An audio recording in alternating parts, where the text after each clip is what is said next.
भाई वाह, इतने दिनों के बाद तेरे हाथ की चाय पीकर तो मजा आ गया। आज भी तेरे हाथों में वही जादू है। अरे तुम तो शहर में रहती हो, मैंने सुना है वहाँ तो खाने पीने की बहुत ही अच्छी अच्छी चीजें मिलती है, बड़े बड़े रेस्टोरेंट होते हैं। हाँ, ये बात तो है। जब से मैं शहर में रहने गई हूँ ना, तब से मेरी तो जिंदगी ही बदल गई है। मैं तो तुझे भी यही सलाह देती हूँ कि तू भी किसी तरह अपने पति को मनाकर हमेशा के लिए शहर में सेटल हो जा। फिर तो तू भी रोज मजे करेगी। बात तो तुम ठीक कहती हो, लेकिन अगर मैं शहर चली गई तो माँ जी का ख्याल कौन रखेगा? अरे तू उस बुढ़िया के चक्कर में अपनी पूरी जिंदगी क्यों इस छोटे से गांव में बर्बाद कर रही है? तेरी सास तुझसे नौकरानी की तरह काम करवाती रहेगी और तू पूरी जिंदगी इस घर में कोलू के बैल की तरह पीसती रहेगी। अरे तू आज के जमाने की औरत है। खैर, तुझे समझाना मेरा काम था, आगे तेरी मर्जी। अच्छा, तब मैं चलती हूँ। फिर इतना कहकर कविता वहाँ से चली जाती है। लेकिन कविता की कही गई बातें विमला के दिमाग में घूमने लगती है और वो शहर जाने के सपने देखने लगती है। फिर एक दिन, अरे बहू, आज तो मेरे घुटनों में बहुत तेज दर्द हो रहा है, जरा जल्दी आके तेल से मालिश तो कर दे। तभी विमला अपने कमरे से बाहर आती है और गुस्से में अपनी सास को जवाब देती है। अरे माँ जी, ये तो आपका रोज रोज का नाटक हो गया है। मेरी तो समझ में नहीं आता, आप मुझे अपनी बहू बनाकर लाई हैं या इस घर की नौकरानी? अरे बहू, आज तुझे अचानक क्या हो गया? मैंने ऐसा भी क्या कह दिया जो तू इतना नाराज हो रही है? बुढ़ापे में तो बहू ही अपनी सास की सेवा करती है ना। वो जमाना गया माँ जी, मैं आज के जमाने की लड़की हूँ। आज से आप अपना सारा काम खुद करिए। फिर इतना कहकर विमला वहाँ से चली जाती है। उसी शाम विमला अपने पति हरिया से हमेशा के लिए शहर में बसने की जिद करती है। सुनिए जी, कब तक हम इस छोटे से गांव में अपनी जिंदगी गुजारेंगे? अब तो राजू भी बड़ा हो रहा है, उसकी अच्छी पढ़ाई लिखाई के लिए हमें शहर में जाकर रहना चाहिए।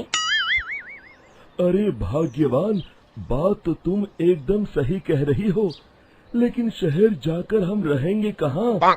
वहाँ ना तो हमारा कोई रिश्तेदार रहता है और ना ही कोई जान पहचान वाला। अरे जान पहचान तो बनाने से बनती है। शहर में तो कामों की कमी नहीं है और वहाँ पैसे भी बहुत अधिक मिलते हैं। मेरी सहेली कविता 5 साल से शहर में बसे से रह रही है। मैं तो कहती हूँ जितना जल्दी हो सके तुम भी शहर चलने की तैयारी करो।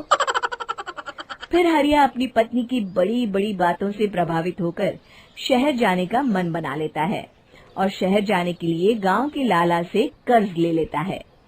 कुछ दिनों के बाद हरिया अपनी बूढ़ी माँ को घर में अकेला छोड़कर अपनी पत्नी और बेटे के साथ शहर चला जाता है। लेकिन शहर पहुंचकर हरिया को रहने की जगह ढूंढने में काफी परेशानी होती है। फिर बड़ी मुश्किल से किसी तरह वो एक छोटा सा कमरा किराए पर लेकर अपने परिवार के साथ रहने लगता है। हरिया रोज काम की तलाश में शहर भर में भटकता, लेकिन उसे कहीं कोई काम नहीं मिलता और फिर धीरे धीरे उनके पास बचे हुए पैसे भी खत्म होने लगते हैं और नौबत यहाँ तक आ जाती है कि उन्हें एक वक्त भूखा रहकर दिन गुजारना पड़ता है।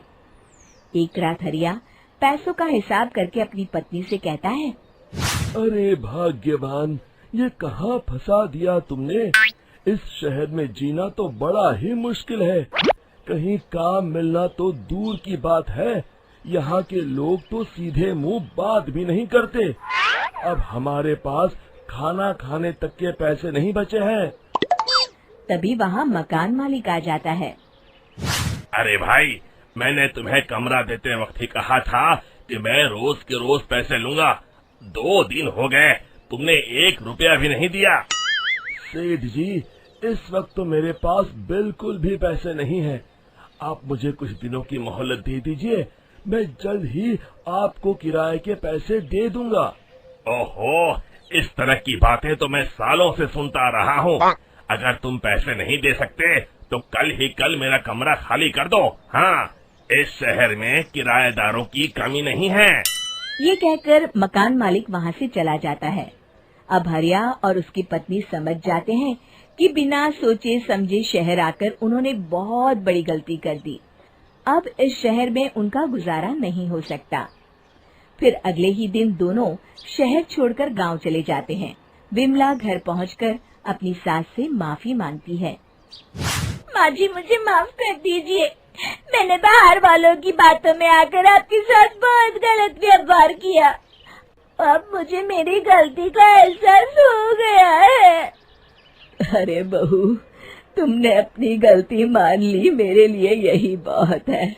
मैं खुश हूँ कि तुम दोनों को वक्त रहते अपनी गलती का एहसास हो गया। फिर विमला अपनी सास की खूब सेवा करती है और वो सभी खुशी खुशी रहने लगते हैं। शिक्षा: हमें बिना सोचे समझे कभी कोई फैसला नहीं करना चाहिए। दोस्तों, हमें उम्मीद है कि आपको हमारी ये कहानी पसंद आई होगी। कृपया हमारे चैनल को सब्सक्राइब करें और सभी अपडेट्स के लिए बेल आइकन जरूर दबाएं। और हाँ, वीडियो लाइक और शेयर करना मत भूलिएगा। Bye bye. नवरात्रि का उपवास और भूखी सास। सास ने पकड़ ली थी नवरात्रि के उपवास रखने की जिद। 9 माताओं के लिए 9 दिन व्रत रखूंगी। मैया की भक्ति में शक्ति है। मैया हमारे परिवार को अपना आशीर्वाद जरूर देंगी। लेकिन अपना शरीर तो देखिए माँ जी, आपका एक पाँव घर में रहता है और एक पाँव डॉक्टर के यहाँ। फिर से बीमार हो गई तो जय माता दी के साथ राम नाम सत्य भी। अरे राम राम राम, कैसी बातें कर रही हो बहू। राम नाम सत्य हो मेरे दुश्मनों का। मुझे व्रत रखने से मत रोको बहू, वरना देवी माँ नाराज हो जाएंगी। नहीं, तुम्हारी सासु माँ नाराज हो जाएंगी। अरे पर माँ, भूखे क्यों रहना है? देवी माँ थोड़ी ना चाहती होंगी कि उनके भक्त भूखे रहें। और आपकी तो सारी मनोकामना पूरी हो चुकी है ना माँ। लालच है बेटा, लालच बुढ़ापे में भी खत्म नहीं होती। अरे तुम चुप करो जी, तुम्हारी भी उम्र है भक्ति भाव करने की। ज्यादा बड़बड़ की ना तो तुमसे भी उपवास रखवा लूंगी। हाँ, अरे रौद्र रूप क्यों धारण कर रही हो मेरी माँ, रख लो व्रत। ठीक है माँ, बस अपनी हेल्थ का ध्यान रखना। अरे उसकी चिंता तुम मत करो बेटा। मैंने टीवी पे देख लिया है कि व्रत में क्या क्या खाने से शरीर में कमजोरी नहीं होती। अच्छा ही है, वरना ऐसा ना हो कि 9 दिन के बाद तुम मैया के द्वार की जगह सीधा हरिद्वार। अरे तुम मुझे हरिद्वार क्यों भेजना चाहते हो?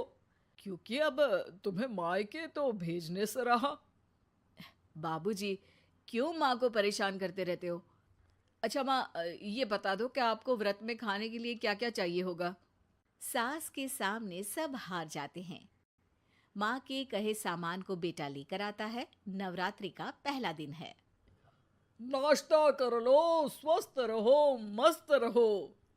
मेरा व्रत से ध्यान भंग मत करो। अच्छा ठीक है ठीक है, भूख लगेगी तो मेरी तरफ मत देखना, आई बड़ी। तुम कोई खाना हो जो तुमको देखूंगी, आए बड़े। माँ जी, ये लीजिए आपका फरियाली मिक्सचर, इससे व्रत नहीं टूटेगा। अरे इतना सा? दिन भर भूखी रहने वाली हूँ, थोड़ा तो और ला दे। पर ये सब तो सपोर्ट के लिए होता है ना माँ जी, पेट भर के थोड़ी ना खाना होता है। करवा चौथ का व्रत नहीं रख रही हूँ जो कुछ ना खाऊं पीऊं। हाँ यार, ये तो मैंने सोचा ही नहीं। तुम इतने सारे व्रत रखती हो तो मेरे लिए करवा चौथ का व्रत क्यों नहीं रखती? अरे जुबान पे तुम्हारा नाम न रखूं, व्रत क्या खाक रखूंगी तुम्हारे लिए। माँ के कहने पर बहू और भी फरियाली ले आती है, जिसे खाकर माँ डकार मारती है। इतनी जोर से डकारोगी तो दुर्गा मैया भी डर जाएंगी। तुमने तो उनके शेर से भी तेज आवाज निकाल दी। अरे शेर के जैसा पंजाबी मारती हूं मैं, देखना चाहोगे? तुम्हें पता है ना, व्रत रखते समय हिंसा वाली बातों से, विचारों से और बुरी चीजों से दूर रहना चाहिए। सही कहा, बुरी चीजों से दूर रहना चाहिए। इसीलिए तो तुमसे दूर जा रही हूँ, दूसरे कमरे में। सास ने कई सारी ऐसी चीजें खाई जिनसे व्रत ना टूटे। बहू, सब्र का फल मीठा होता है। इसका मतलब ये थोड़ी है कि तू मुझे शाम तक फल नहीं खाने देगी। माँ जी, 1 घंटे पहले ही तो आपने इतना सारा। अरे एक खाता ही बना ले, उसमें लिखा करे कि मैंने कितना खाया, कितना पानी पिया। अरे नहीं नहीं माँ जी, मैं अभी फल लेकर आती हूँ। जोर से बोलो। नहीं माँ जी, मैं फल लेकर आती हूँ। अरे ये नहीं, जोर से बोलो, जय माता दी। सासू माँ एक साथ बहुत सारे फल खा लेती है। माँ जी, इतनी जोर से मैं डर गई। अरे भक्ति की शक्ति की पुकार है। पुकार नहीं, डकार है। हाँ हाँ ठीक है ठीक है, चिप्स और लेकर आना जरा, उससे भी व्रत नहीं टूटता। माँ जी, आज ही सब खत्म हो जाएगा, नाश्ते का ही टाइम है। अरे ठीक है ना बेटा, मैं अब कुछ खाऊंगी ही नहीं, तुझे इतनी तकलीफ है तो। नहीं नहीं माँ जी, मेरा मतलब था कि उपवास में सिर्फ इतना खाना चाहिए जितना शरीर के लिए सही रहे। स्वाद के लिए खाने से तो अच्छा है कि उपवास ही मत रखो। माता जी की कृपा तो वैसे भी बनी ही रहती है। अरे वाह बहू वाह, एक ढोलक और हारमोनियम भी लेकर आना और प्रवचन करने लग जा। श्री श्री 108 बहु ईश्वरी माता। माँ जी, मैं आपके लिए चिप्स लेकर आती हूँ। बहू की सही सलाह को भी सास नजरअंदाज कर देती है। थोड़ी देर में बहू सास को चिप्स लाकर दे देती है। आलू की चिप्स, आहा मजा आ गया। आलू किसी भी सब्जी में चला जाता है, आलू पनीर, आलू पालक, आलू टमाटर, आलू भिंडी और तो और पराठे में भी चला जाता है। वैसे ही इंसान को भी हर स्थिति में आलू जैसा होना चाहिए। थोड़ी देर में वहां ससुर जी आते हैं। क्या चिप्स खा रही हो?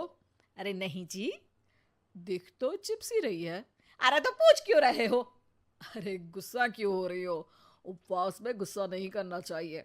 और ऐसा तो है नहीं कि सिर्फ तुम उपवास करती हो, हमने भी तो किया होगा कभी।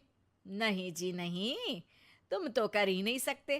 तुम उपवास में भी भेजा खाओगे और भेजा खाने से उपवास टूट जाता है। अच्छा थोड़ी सी चिप्स मुझे दे दो, मन ललचा रहा है। नहीं, उपवास के लिए है। तुम अपना खाना खा लेना जो भी बने। पूरा दिन सास कुछ ना कुछ खाती रहती है।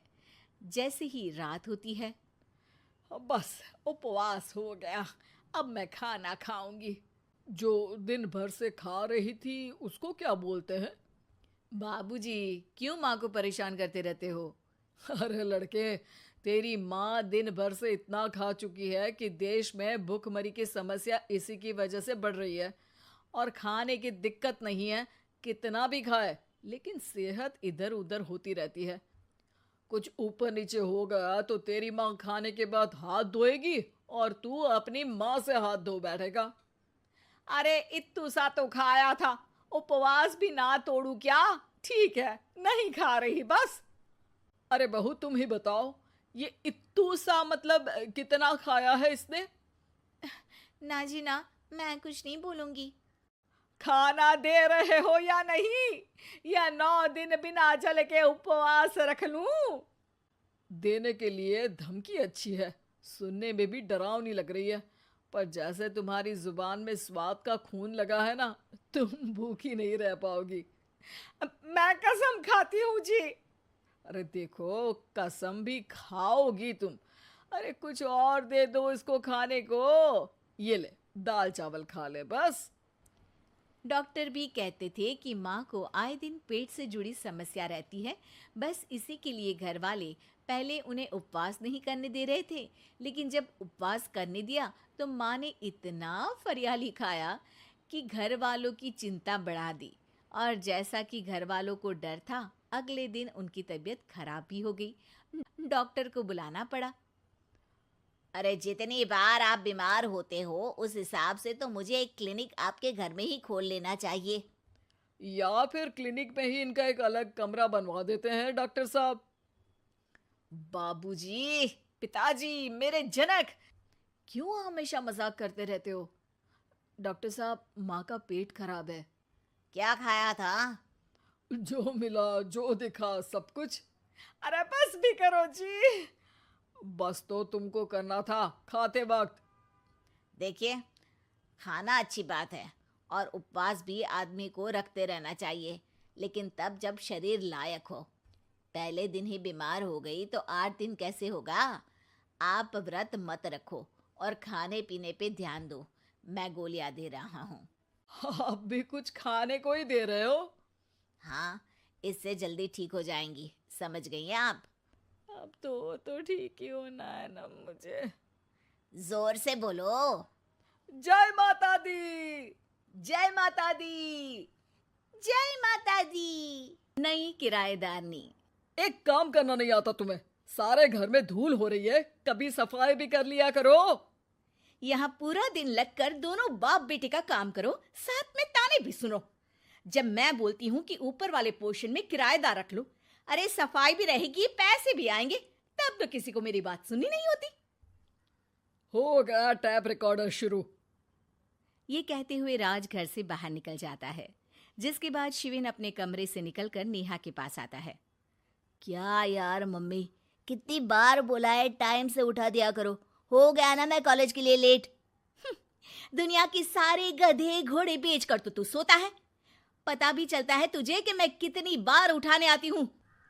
बस दोनों बाप बेटों को घर से निकलते हुए लेट होने की फिक्र है, वापस आते हुए कितना भी लेट हो जाए कोई फिक्र नहीं। ओहो मम्मी, ओवर एक्टिंग मत किया करो। माँ की बातें अब ओवर एक्टिंग ही तो लगेगी ना।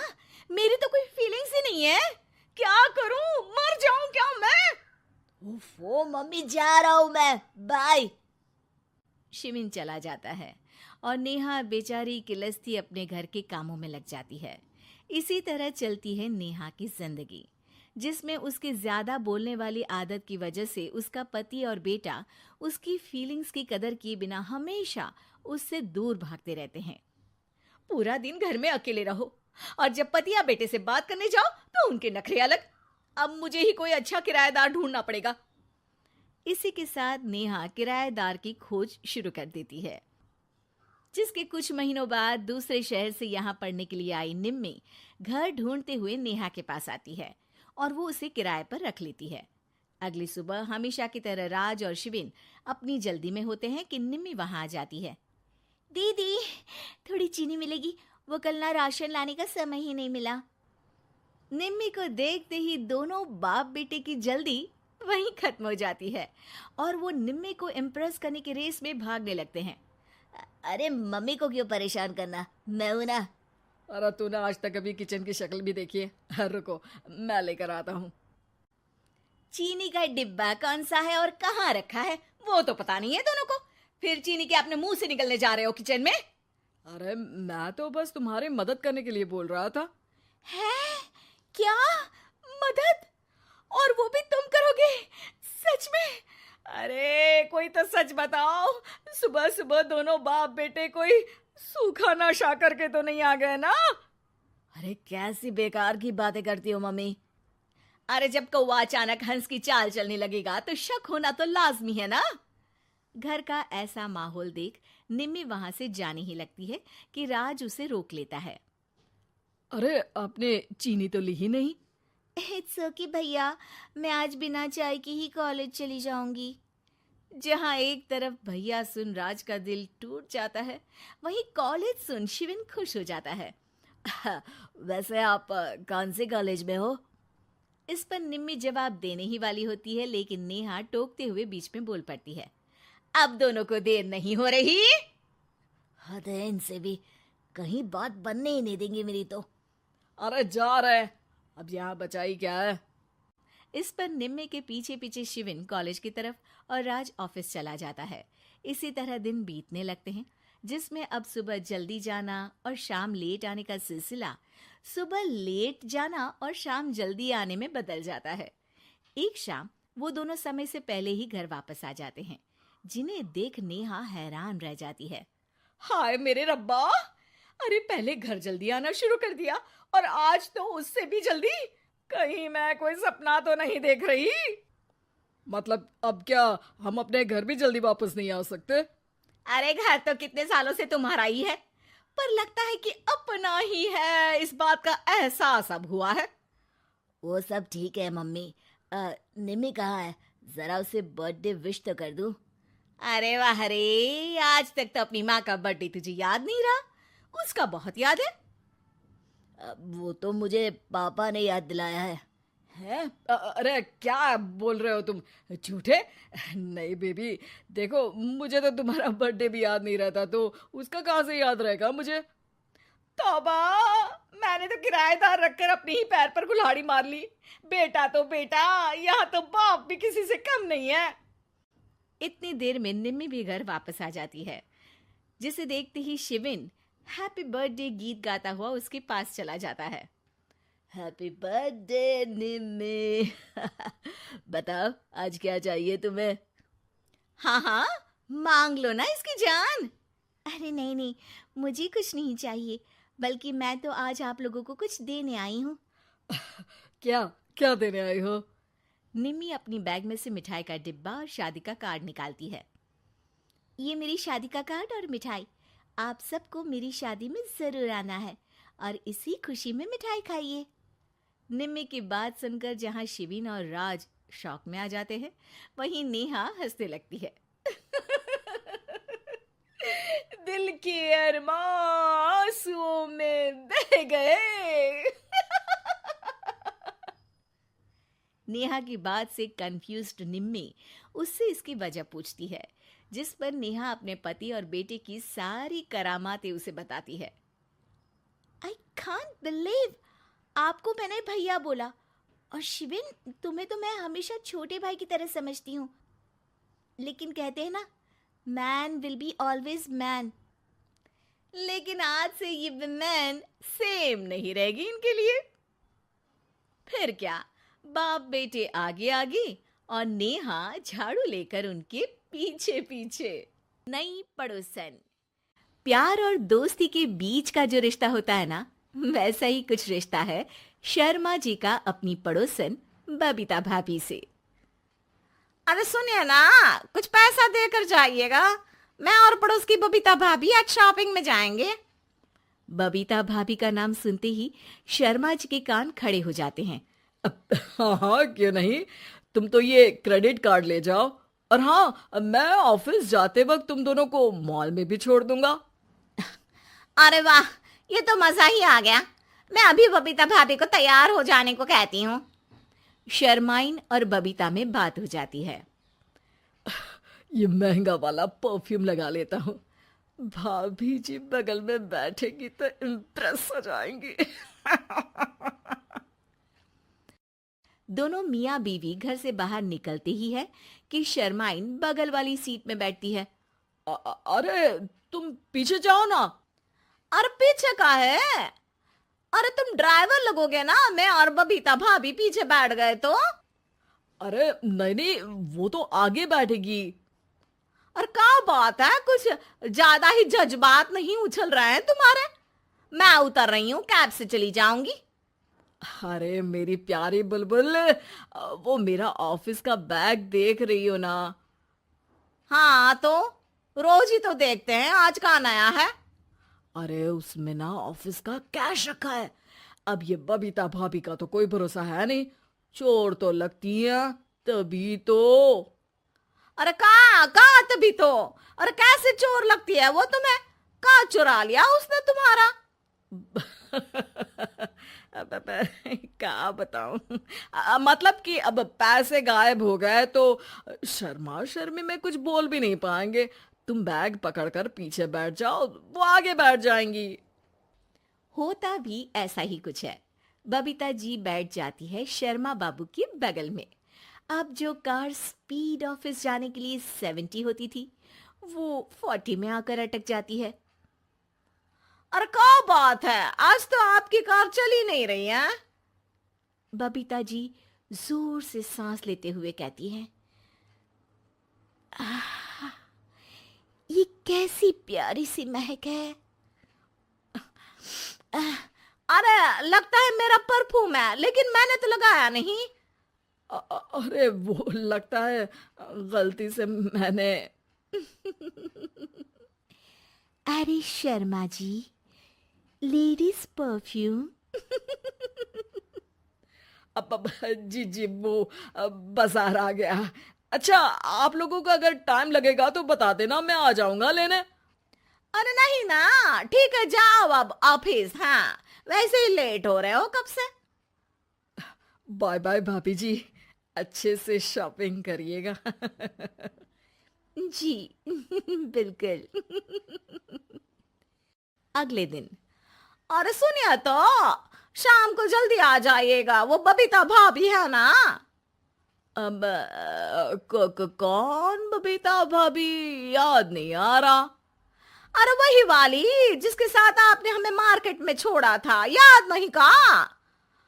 अरे कौन वो पतली लंबी काले काले बालों वाली हिरण जैसी आंखों वाली, वही ना। अरे याद नहीं आ रही अच्छे से। वाह जी वाह।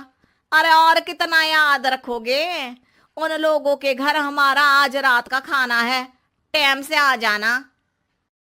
शर्मा और शर्माइन पड़ोस की बबीता भाभी के घर खाना खाने जाते हैं, जहां बबीता का पति कहता है, अरे आइए आइए भाभी जी, आप ही का इंतजार हो रहा था। देखिए, आज सब्जी मैंने खुद आपके लिए अपने हाथों से बनाई है।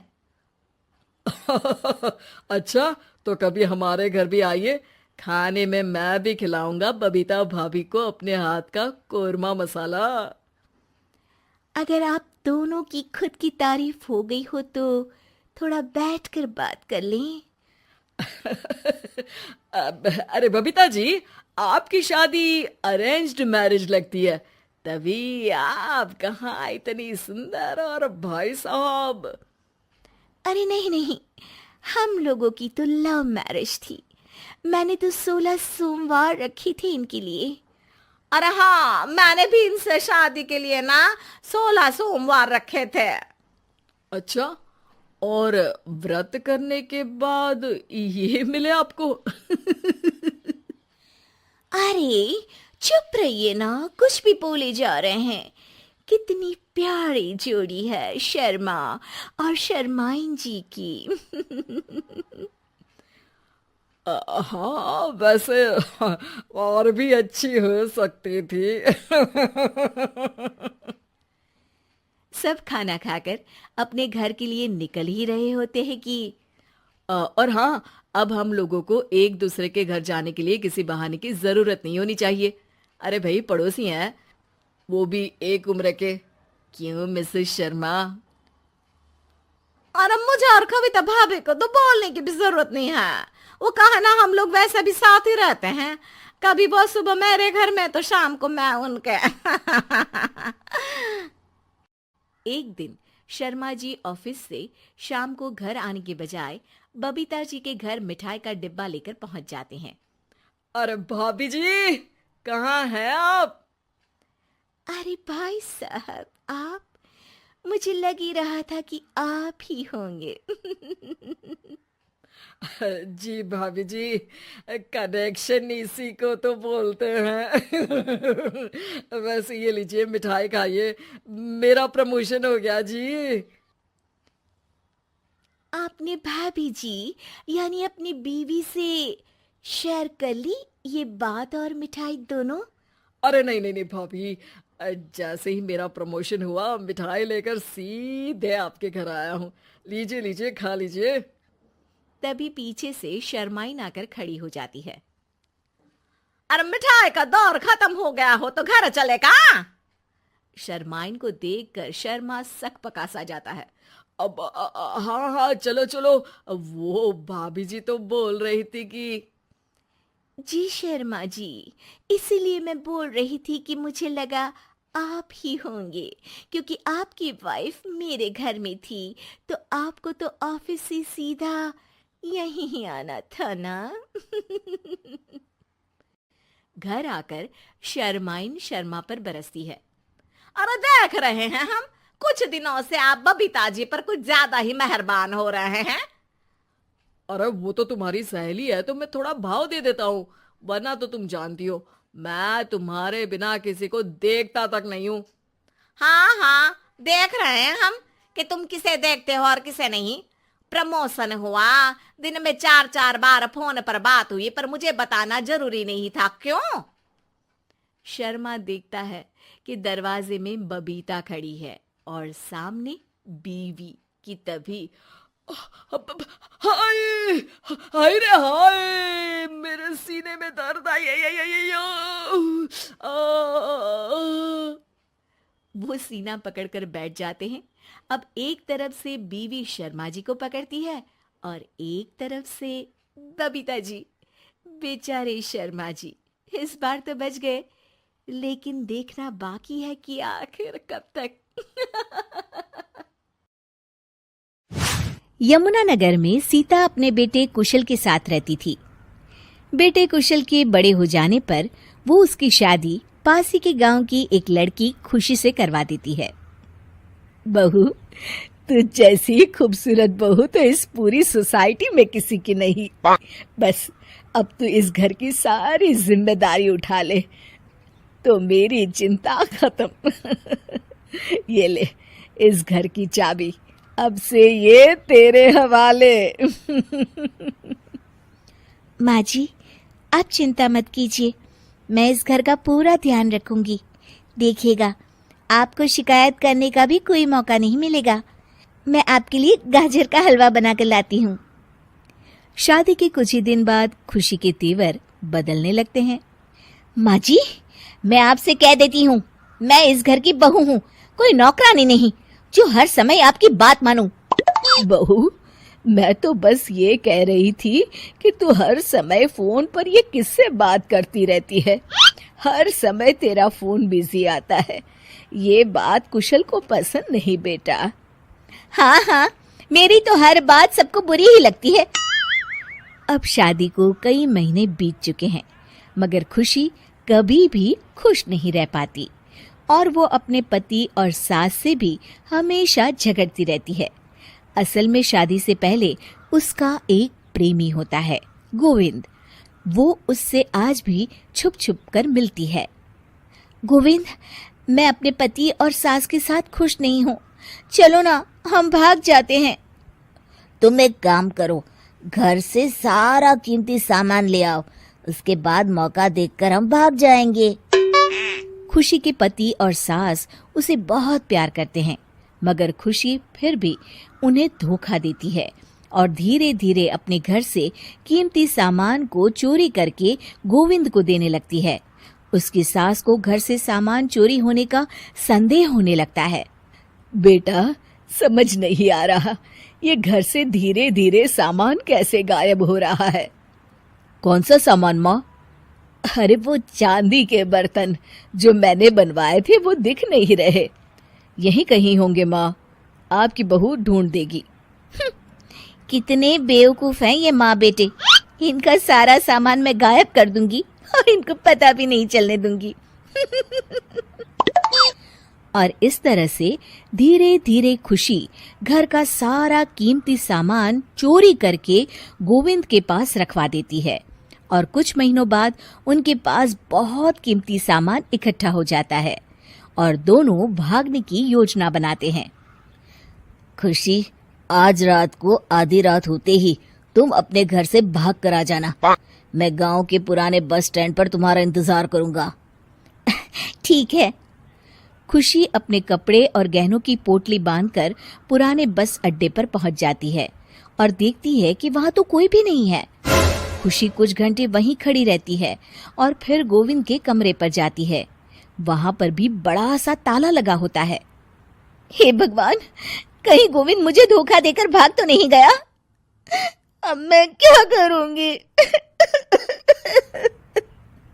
खुशी फूट फूट के रो रही होती है। तभी पीछे से उसका पति सारे गहनों की पोटली लेकर आ जाता है।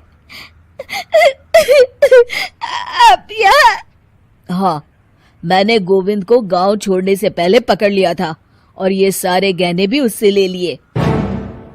आपको सब पता था कि मैं आपको और माँ जी को धोखा दे रही थी। हाँ, मगर मुझे ये भी पता था कि गोविंद अच्छा इंसान नहीं है। अगर मैं तुमको समझाता तो तुम कभी नहीं समझ पाती। इसलिए मैं चाहता था कि तुम्हारी आंखें खुद खुले।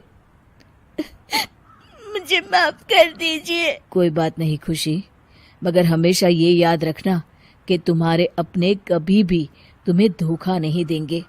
माँ और मैं तुम्हें बहुत प्यार करते हैं और हम दोनों चाहते हैं कि खुशी खुशी खुशी हमारे घर रहे, क्योंकि तुम ही तो हमारी खुशी हो। हाँ, मैं आज के बाद आपको और माँ जी को कभी निराश नहीं करूंगी। 3 दामाद की सास पार्ट 2। अब तक आपने सुना कि कावेरी जी अपनी तीनों बेटियों ईशा, मोहिनी और सुहाना की शादी 3 घर जमाई लड़कों के साथ करवा देती है। उन्हें लगता है कि ये लड़के शायद घर का कामकाज संभाल लेंगे, लेकिन उनके तीनों घर जमाई बहुत आलसी थे। वो नौकरी भी नहीं करते थे और बाहर का काम भी नहीं। कावेरी जी ने अपनी बेटियों से कहा कि वो प्रेगनेंसी का बहाना बनाकर अपने पतियों को सबक सिखाए। अब सुनिए आगे। मम्मी, आपने जैसा कहा था हमने वैसा ही किया, लेकिन देखिए ना, विवेक का हाल तो वैसा का वैसा ही है। घर में ना सुबह का नाश्ता बनता है और ना खाना। नौकरी पर जाने की बात करूं तो खाने को दौड़ते हैं मुझे। हाँ मम्मी, मैंने भी सुमित को कितनी बार कहा कि अगर नौकरी नहीं करनी तो कोई छोटी सी दुकान ही खोल लो, घर का खर्चा कैसे चलेगा। देखो दोपहर के 12 बजने आए और जनाब अभी तक सो रहे हैं। हाँ मम्मी, ईशा और सुहाना ठीक कहती हैं। अविनाश का भी यही हाल है। जब मैंने अपनी प्रेगनेंसी के बारे में कहा तो मुझसे कहने लगा, अरे दूसरी लड़कियां तो 9-9 महीने तक नौकरी करती है, बस डिलीवरी के टाइम छुट्टी लेती है। मोहिनी, तुम भी नौकरी करो। अब मुझे कहाँ नौकरी मिलेगी। मम्मी बताओ अब मैं क्या करूं।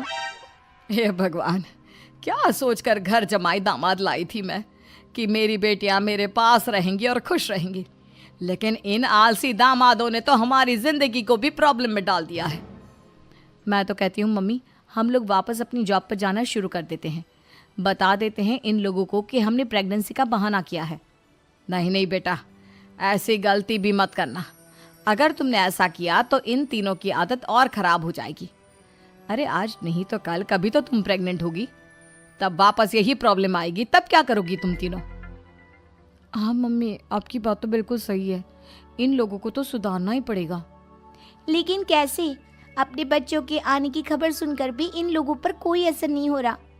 पैसे कमाने के लिए घर से बाहर निकलना ही नहीं चाहते ये तीनों। अब मेरे दिमाग में एक प्लान आया है।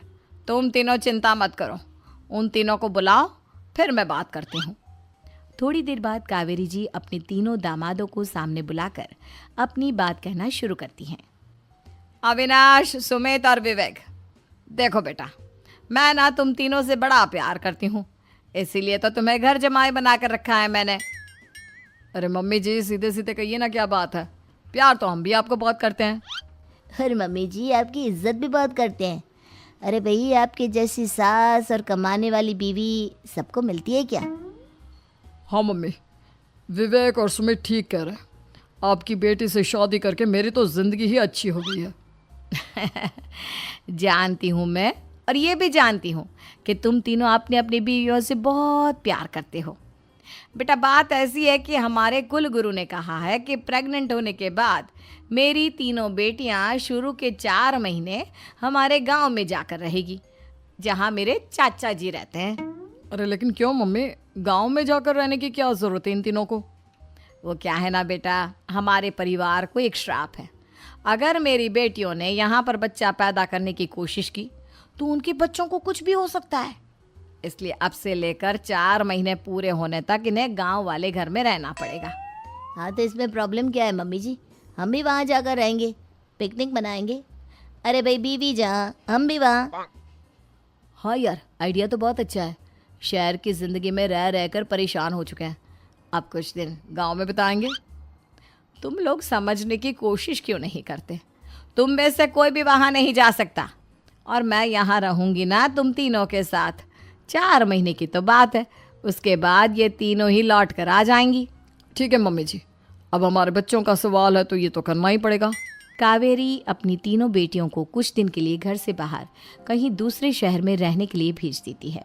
कुछ दिनों के बाद, अरे मम्मी जी, बहुत दिन से पिज्ज़ा नहीं खाया, मंगवाइए ना। क्या बताऊं बेटा, पहले तो बेटियां खर्चा दे देती थी क्योंकि उनकी नौकरी थी, लेकिन अब तो मेरे पास पैसे ही नहीं बचे। थोड़े बहुत पैसे हैं जो बच्चों की डिलीवरी में काम आएंगे। लेकिन मम्मी जी, आपकी बेटियों को वापस आने में तो अभी बहुत वक्त बाकी है। वही सोच सोच कर परेशान हो रही हूँ। सोच रही हूँ कल से दूध भी बंद करवा देती हूँ। अब दूध वाले को देने के लिए पैसे भी तो नहीं है ना। अरे नहीं नहीं मम्मी जी, अगर दूध भी बंद करवा दोगी तो मुझे चाय कहाँ से मिलेगी, और चाय के बिना मैं तो मर ही जाऊंगा। क्या करूं बेटा, इसके अलावा हमारे पास कोई ऑप्शन नहीं है। मेरे पास पैसे ही नहीं बचे। इस तरह कावेरी जी धीरे धीरे अपने तीनों दामादों को पैसे देना बंद कर देती हैं और घर में खाने पीने की चीजें लाना भी बंद कर देती है। अब वो तीनों बुरी तरह से परेशान होने लगे थे और इसलिए एक दिन तीनों प्लान करके घर से बाहर निकलते हैं और बाजार में जाने के बाद यार, अच्छा खाना खाए हुए कितने दिन हो गए, पता नहीं कब अच्छा खाना मिलेगा। हमारी बीवियों के जाने के बाद तो हमारी हालत भिखारियों जैसी हो गई है यार। कुछ भी हो, मुझे तो आज पिज्जा खाना ही खाना है। जेब में 1 रुपया नहीं और पिज्जा खाएगा, कहाँ से आएंगे पैसे?